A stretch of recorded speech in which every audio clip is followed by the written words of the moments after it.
Penyakit kolbu ini dalilnya langsung dalam Al-Quran mengenai orang-orang munafik. Dalam Al-Quran surah Al-Baqarah dikatakan fi qulubihim maradun, di dalam kolbu mereka terdapat penyakit. Karena pembukaannya adalah di dalam kolbu, di dalam hati, berarti ini bukan penyakit fisik, tapi ini penyakit non fisik. Bukan penyakit materi, tapi ini imateri. Apa artinya? Di luar atau di dalam badan ini ada sesuatu sisi lain yang dia juga mengalami sehat dan sakit, senang dan tidak senang. Badan ini senang kalau makan, kalau tidur, kalau dapat duit, kalau menikah dengan pasangan yang dicinta. Maka kolbu juga sama.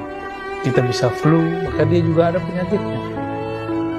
Penyakit kolbu yang paling berbahaya itu adalah penyakit yang dulu diwariskan oleh iblis Azazil, yang disebut di dalam Al-Quran aba wastakbara, enggan dan istakbara, merasa ingin dihargai, merasa dirinya besar, merasa bahwa dirinya lebih dari orang lain. Ini penyakit yang paling berbahaya, dan penyakit ini hampir ada di setiap makhluk Allah, terutama kita manusia. Dan asbabnya berlainan. Ada yang karena mukanya yang rupawan, ada yang karena dia hartawan, jutawan, miliarder, apalagi istilahnya. Ada yang karena rumahnya bagus, ada yang karena pasangannya cantik, gagah, ada yang kayak anak-anaknya, ada yang karena kendaraannya, ada yang karena ilmunya, ada yang karena gelar-gelarnya. Gelar ini tidak hanya gelar di kampus, gelar di masyarakat, gelar Kiai Haji bisa jadi, gelar Pak Haji. Bahkan dalam dunia tasawuf ada gelar mursyid dan syekh. Kalau tidak dipanggil syekh oleh seseorang, dia merasa tersinggung. Ini juga termasuk kibar penyakit.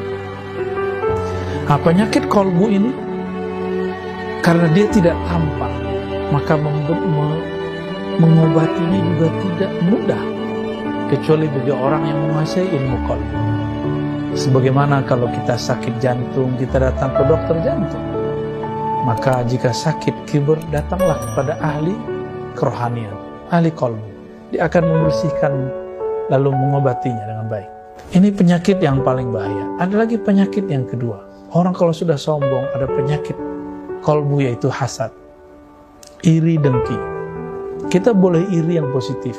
Kita melihat ada teman kita alim, kita pengen alim seperti dia. Kita melihat teman kita mempunyai kendaraan yang bagus, mempunyai rumah, menikah, lalu kita ingin menikah. Kita ingin berkendaraan, lalu kita bekerja rajin. Ini iri yang positif. Yang tidak positif yaitu ketika saya menginginkan kenikmatan itu hilang dari orang lain. Ini yang disebut dengan iri, hasad. Jadi apa yang disebut hasad? Keinginanmu, ambisimu supaya engkau mendapatkan nikmat yang diperoleh oleh saudaramu, bersamaan dengan itu engkau ingin menghilangkan atau engkau senang jika nikmat hilang darimu. Itu hasad. Ada lagi penyakit yang lain, yaitu riya. Riya itu dua saja. Suka pujian, kemudian yang kedua benci dicaci. Jadi ketika kita ini berbuat karena harap dipuji, itu riya. Tapi itu standar. Ada yang lebih dahsyat. Ketika seseorang takut dicaci, lalu dia malu untuk maju, malu untuk tampil. Ini juga disebut riya. Khawfu, tarkul amal khawf min riya, riya'un. Ya, meninggalkan suatu amalan karena takut riya, berarti kamu benar-benar riya.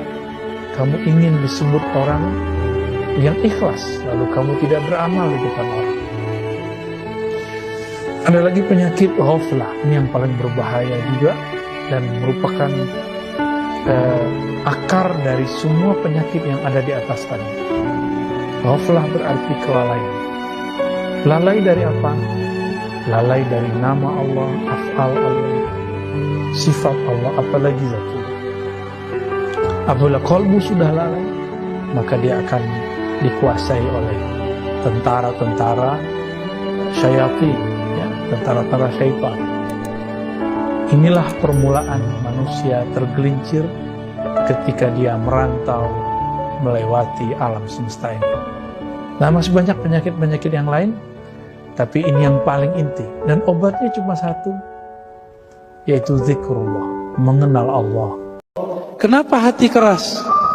Hati keras kalau si hati tidak diberikan santapannya. Santapan hati dua aja, ma'rifatullah, ma'rifatur rasul. Mengenal Allah, mengenal Rasul. Kalau sudah kenal Allah, sering-sering baca namanya, maka wiridkanlah Asmaul Husna dengan memahami namanya. Jika ingin mengenal Rasul, bacalah kisah-kisahnya. Coba lihat Rasulullah itu bagaimana akhlaknya, dan kalbu Nabi selalu lembut. Tidak ada orang yang diuji lebih dahsyat dari Nabi, tapi Nabi kalbunya paling lembut, paling mudah minta maaf, paling mudah memaafkan. Hari ini orang belum sesoleh Rasulullah, tapi berbeda dikit sudah tidak memaafkan. Benar ya? Baru beda pemahaman sudah gak mau toleransi. Sungguh menyedihkan hari ini umat Nabi Muhammad tidak lagi menebar kasih sayang yang diajarkan sang Nabi. Kita sedih, betul-betul sedih hari ini. Nabi SAW ketika ada kasus apapun di keluarganya tidak mau menuduh sampai ada ayat turun. Sekarang belum apa-apa orang sudah mulai percaya. Ini zaman yang disebut oleh Nabi fitan, banyak kekacauan. Maka badiru bil a'mali salihah, ya, badiru bil a'mali salihah. Kalau di daerah lain fitnah, segeralah kamu beramal sebelum terjadi fitnah. Jika fitnah itu mengenai diri kita, kita sudah siap dengan amal, dan amal itu dibagi, amal zahir, amal batin.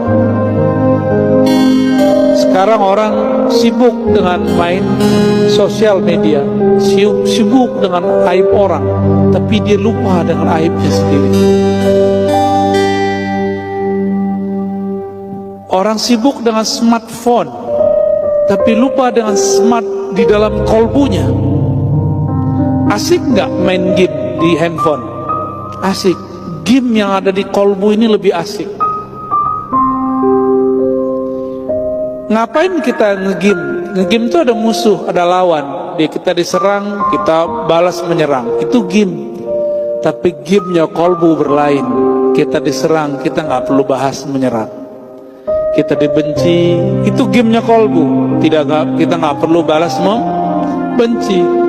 Kita dikutuk-kutuk, disesatkan orang, kita cukup mendoakan kebaikan bagi orang itu. Itu gamenya kolbu, bisa nggak? Insya Allah ya. Dimulai malam ini, kalau berdoa, katakan di hati, ya Allah yang maha mengetahui isi hatiku, yang maha mengerti apa yang aku minta. Sebelum aku meminta, engkau telah tahu apa yang aku perlukan. Aku ingin bermanja-manja bermunajat kepadamu. Tuh, inilah pembukaan Hizib Bahar. Allahumma ya Allah, ya Alim, ya Azim, ya Halim, Anta Rabbi wa ilmuka hasbi, fa ni'mal Rabbu Rabbi wa ni'mal hasbu hasbi. Terjemahan bebasnya kayak tadi Pak. Itu teks Arabnya begitu, tapi terjemahan bebasnya kayak tadi. Ya. Saya sudah lama doa Tan, belum dikabulkan. Nanti nuduh Allah nggak dengar, atau nuduh Allah lupa, kayak proposal aja.